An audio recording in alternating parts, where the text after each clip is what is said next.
আমাদের স্নাতক কমপ্লিট হয়ে যাচ্ছে, তারপরে আমাদের প্রফেশনাল বেসিসটা চালু নাই। তো কমপ্লেক্সে সিনিয়র স্টাফ নার্স পদে আছি। এখানে আমাদের একটা কুচক্রী মহল আছে, যারা হচ্ছে আমাদের ডিজিএনএম কে ভেঙে আমাদের একটা স্বতন্ত্র পেশা, আমরা নার্সিং পেশায় আছি।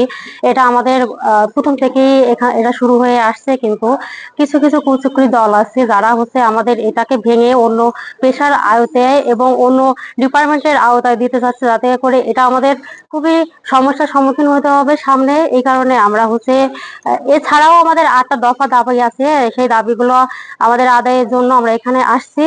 এবং এর সাথে সাথে যেটা আছে আমাদের প্রাণের দাবি হিসাবে ওটাই মেন। তাছাড়াও এর সাথে আছে আমাদের বিসিএস, যেটা আছে যে বিএসসি নার্সিং পাশ করার পর সাধারণত আমাদের স্নাতক কমপ্লিট হয়ে যাচ্ছে, তারপরে আমাদের প্রফেশনাল বিসিএসটা চালু নাই। বিশেষ করে এটাই হচ্ছে আমাদের বেশি ইম্পর্টেন্ট, যেটা আমাদের নার্সিং ক্যারিয়ারটা সামনে আগানোর জন্য এবং আমাদের মানুষের সেবার মানটা আপনার উন্নত করার জন্য। এটাই হচ্ছে আমাদের মেন একটা পয়েন্ট আছে, যেটা হচ্ছে সম্পূর্ণ হলে আমরা সামনে আগায় যেতে পারবো এবং দেশের মানুষকে সেবার একটা উন্নত স্ট্যান্ডার্ড একটা মান আমরা এনে দিতে পারবো। আমরা হচ্ছে আজকে প্রতিষ্ঠান প্রধানের সামনে অবস্থান ধর্মঘট পালন করছি 8 দফা দাবির ভিত্তিতে। বিগত দিনে 14 মাস ধরে আমাদেরকে আশ্বাস দিয়ে আসছে যে আমাদের দাবি দাওয়াগুলো মেনে নিবে।